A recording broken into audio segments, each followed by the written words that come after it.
My dear friends, good day. Maybe you've already participated in a debate, and then, well, you're told something and you know exactly what to answer. Except that you're in the shower, the argument happened the day before yesterday, and you're too disgusted because deep down, you know you were right. The only problem is that at the time, you didn't know what to say, and so you were a bit humiliated. Yeah, well, actually, you're not the only one, and there may be worse. It's when you know how to answer on the spot, but you're ordered to be quiet. And that, Galileo didn't like much at all. Galileo, for some, would be a free spirit, a scientist sentenced to the stake by the church in 1633. In short, the perfect match of reason versus faith, science versus religious obscurantism. But no, it's not. Galileo is a believer, a friend of the Pope. His thesis was acclaimed in 1610 in Rome, and he died peacefully at 77. But be careful, there was a trial and a collision between the religious power and a scientific theory, except that this trial was actually born because of internal dissensions within the church and for political reasons. So what do you think Galileo said that was so bad? Why did they want to silence him so badly? Well, we're going to find out right away. In the 17th century, the Catholic Church still adheres to the worldview of Aristotle, a Greek philosopher who dates back to the 4th century BCE. Indeed, for Aristotle, the Earth is at the center of the universe, and the other stars revolve around it. Easy to understand. When you are on the surface of the globe, you can see that the sun, the moon, and the other stars move from east to west. They seem to rotate around the Earth, which is fixed, immobile, central. This is called geocentrism, and in addition to the observation, it is consistent with the Christian Bible, which states that God created the Earth, the center of his attention, from day one. Then only on the fourth day, he adds the stars, which are secondary, simple lights to illuminate the Earth. What we know, what we see, what we believe. All the stars seem to be aligned, but it's not so simple, and we didn't wait for the 2100 years between Aristotle and Galileo to realize that geocentrism was in fact a big problem. If you look a little closer, you can quickly see that it doesn't add up. The planets have strange trajectories, and they certainly don't rotate regularly around us. For the ancient Greeks, the cosmos was divided into several spheres, nested one inside the other, all in rotation. For each planet with strange movements, a new layer had to be added each time, which quickly adds up to 56 spheres. It's an incredibly sophisticated system. But no luck, it still doesn't work. Sometimes some planets seem to go backwards on their course, and we don't know how to explain that. Some astronomers, like Ptolemy in the 2nd century, imagine epicycles, secondary motions, but without understanding their origin. In short, we're completely floundering. The experts are smart. They know something is wrong. But without a technical novelty, science can only go so far. And think about that the next time someone tells you that in this or that era, people were dumber than us, because really, that's rarely the case. By the way, Nicholas Copernicus from Poland upset this fragile balance in 1543. He publishes the sum of several decades of calculations and observations under the title Of the Revolutions of the Celestial Spheres. He takes up an idea of the ancient astronomer Aristarchus. What if the Earth was only one of the planets revolving around the Sun? So we go from geocentrism to heliocentrism. The Sun is at the center of everything. And there, bang! We realize that the calculations of the trajectories of the celestial bodies become much simpler and logical. The only problem is that Aristarchus contradicts Aristotle. So without being too careful, Copernicus contradicts the church. But then, old quarrels from antiquity can't hurt, right? Huh? The proof without constraint. Copernicus dedicates his work to the Pope of the time. He claims that it is not about mathematics. He proposes a model for calculating movements. In no way does he talk about physics, what the stars actually do in space, and how the cosmos works. He probably thinks the opposite. Yes, the Earth revolves around the Sun, period. But it's a way to protect himself. No one can accuse him of questioning the dated scientific view of Aristotle. Besides, very soon no one can accuse him of anything because he dies rather quickly after his book is printed. And then, without the physical knowledge acquired later, what Copernicus says is only validated by calculation, not observation. We don't feel, we don't see the Earth spinning, nor the stars moving around anywhere. And since he said it was just math and not real, well, we'll take him at his word. His theory goes relatively unnoticed and no one cares except for one smart guy. And guess which one? In the early 17th century, Galileo, whose real name was Galileo Galilei, a professor of mathematics from Pisa, Italy, wants to prove that Copernicus' heliocentrism is true. To do this, he added an instrument to his calculations, the telescope. Thanks to the technical progress of the Dutch crystal workshops, new magnifying lenses without air bubbles and perfectly polished allow ships to observe very distant objects, like the coast or enemy ships. But Galileo had the idea of assembling a very large one, aimed at the stars. This is the first telescope.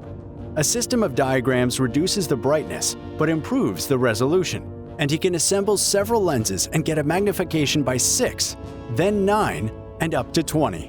With this gigantic telescope, we finally have the technical breakthrough that science has been waiting for. As early as 1610, he makes fabulous discoveries. The moon is covered with reliefs and craters. There are more stars in the sky than we can see with the naked eye. The planet Saturn has rings. Jupiter has satellites. And even the sun sometimes has dark spots. All this we did not know because we did not see it. It's a real scientific revolution that is starting. Galileo immediately publishes his findings in his book, The Celestial Messenger, which compiles sketches and observations. His discoveries were warmly received, and in 1610 he was received with great pomp in Rome by the greatest Italian scholars gathered at the Accademia dei Lincei.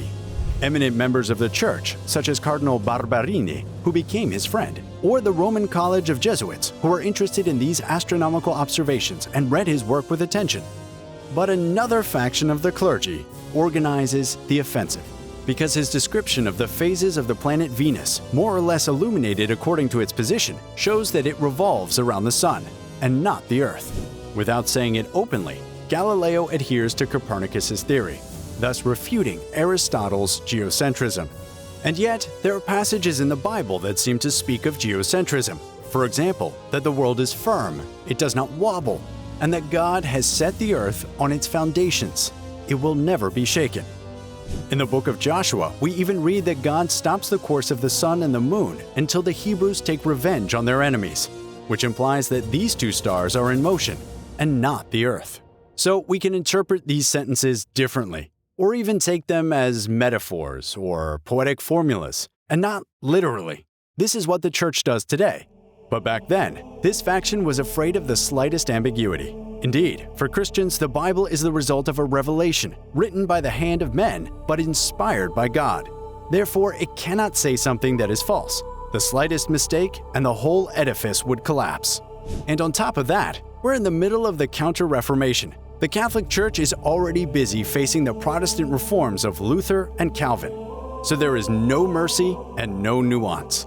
Galileo is accused of heresy, and in 1616, he must answer for his writings before the Inquisition. Except that here, he assumes Copernicus' heliocentrism works better than geocentrism. To avoid embarrassment, the court strikes out. The ideas of Copernicus, long dead, are condemned, and his book is banned from publication. So Galileo is not condemned, he was just misled by a bad scientist. All he has to do is keep his mouth shut, and too bad for science, we have other things to worry about. And now, what happens? Well, Galileo Galilei. He laughs. Far from being silent, he continues to observe the stars, to write and defend Copernicus. Be careful, his goal is not to confront the church because he is very fervent. On the contrary, he wants to push back the misleading judgment of the Inquisition so that the church, which is supposed to defend the truth, does not remain in a flagrant scientific error.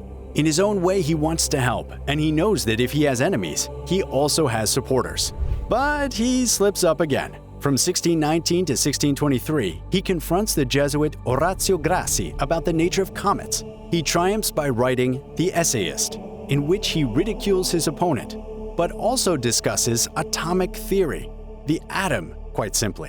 What if nature was made of small particles of matter, all identical and not transforming, but combining? Except that here, no luck. He puts his foot in another quarrel between Protestants and Catholics. At Mass, when the priest says that the bread is the body of Christ, is it really a body? Or is it still bread? For Catholics, worship reiterates the word of Christ with all its power. So the bread really becomes the body of Christ. This is called transubstantiation. It has changed matter. it has been transformed. But for the Protestants, no, the bread remains bread. The matter remains the same. You can feel it coming on a little bit. Orazio Grassi, humiliated on the question of the comets, counterattacks on the atoms, where that does not have anything to see. Speaking of atoms of matter that never change, would his enemy Galileo not be saying that the host is not the body of Christ? Wouldn't he be a bit of a Protestant without knowing it? This is a low blow. Grassi sends a letter to the Inquisition, but fortunately just that year, Cardinal Maffeo Barberini, a great friend of Galileo, is elected Pope as Urban VIII. The religious tribunal dismisses the case. Galileo is allowed to continue his work, and Grassi is allowed to remain silent. In 1630, Urban even commissioned Galileo to write a book summarizing the various astronomical theories. He advises him to remain neutral on his presentation and to speak by hypothesis, as Copernicus had done. Entitled Dialogue on the Two Great Systems of the World and published in February 1632, the book is dedicated to the Pope. Except that it is not all neutral. The dialogue tells a discussion between several characters. Sagredo is a neutral scientist who talks with Salviati, a scientist who defends heliocentrism, and Simplicio, the simpleton who is not a scientist and defends geocentrism. Well, Galileo just called them a bunch of idiots. Quite simply. So obviously that's not good enough. Not only did he just give a weapon to his enemies, but he also lost a lot of friends. Even the Pope, who sponsored the book, is very disappointed and takes it personally. Besides, Galileo dared something else. What if we separate science and religion? And if, to explain the physical phenomena, we stick to the only natural explanations? He's not just saying that religions are wrong, but that they shouldn't talk at all. The scandal is huge. On top of that, the Pope has made sure that Galileo's book has a pass to get around the normal means of censorship. He's literally trapped. His friend has given him a poisoned chalice. The Pope, imagine, approving a book that ridicules Catholic dogma.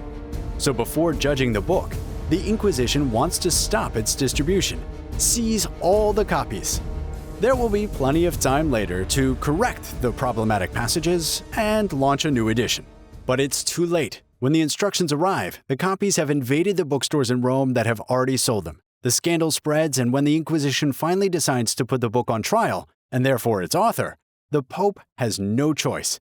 He accepts that his friend be dragged before the court again. Galileo is indicted on August 1, 1632 by the Jesuits, who are the pros in the fight against the Protestant heresy. But it is not clear for what reason. Maybe only for heliocentrism, or also for atomism, as historian Pietro Redondi thinks, in which case Galileo is in trouble, because his second theory does not question the stars or the comets, but the body of Christ, the very foundation of religion. And the penalty is not really the same. For example, the Dominican monk Giordano Bruno claimed that the universe was infinite and without a center. He was accused of thinking that there was no divine plan for humans in particular, and because he didn't retract his statement, he was burned alive in 1600. So yes, Galileo is risking quite a bit. In this type of trial, in fact, it all comes down to the attitude of the accused. If you ask for forgiveness, if you basically admit that you're recanting, there's always a way to get out of it with a jail sentence or a pilgrimage. But if you're persistent, it can go a long way. It's really a matter of character. Fortunately for him, Galileo is once again entitled to special treatment. The Pope avoids him being referred to the Holy Office, which normally judges this kind of case. Its members would then be happy to condemn Galileo to weaken Urban VIII. And yes, because in the Church there are lots of checks and balances and power struggles. Lots of them. Like Cardinal Borgia, who is already intriguing to be the next elected Pope. So Urban sets up a special commission to investigate the trial, for which he appoints the members himself. He appoints 2 of his theologian friends and a Jesuit who is considered completely harmless. By the way, the court has only one charge. In 1616, Galileo was forbidden to publish on the Copernican theory. And he did not keep his word. So why? Well, you'll notice that we've completely ignored atomism, which is a bit too risky a subject. The goal here is really to spare Galileo, or even clear his name, so that the 2 friends can get away with their reputations more or less intact. But now, Galileo is getting stubborn, picky, and even really funny. The 1616 order was about Copernicus's book, but not about Copernican ideas. By taking the theory from his own book, he never betrayed his word. So there is no need for a second trial. Does this sound like a good idea? Well, not at all. As they say, it's all about temperament. In the face of such courts, humility is the order of the day. Without knowing it, Galileo is foiling his friend's plan. And in the face of this, the judge, Vincenzo Maculano da Fiorenzuola, has a rather strange attitude. He visits Galileo for an interview without witnesses. The judge, who talks alone with the accused in the middle of the trial. It doesn't get much clearer than that. This whole thing is really a travesty, so we'll never really know what was said that day in April 1633. Was Galileo just so blind that the judge explained the whole secret plan to him? Or did he, on the other hand, threaten him to scare him? In any case, the day after the hearing, Galileo is absolutely transformed. He doesn't act like a smartass anymore, he even blames himself, and he asks for forgiveness for his mistake. And then, it's in the bag.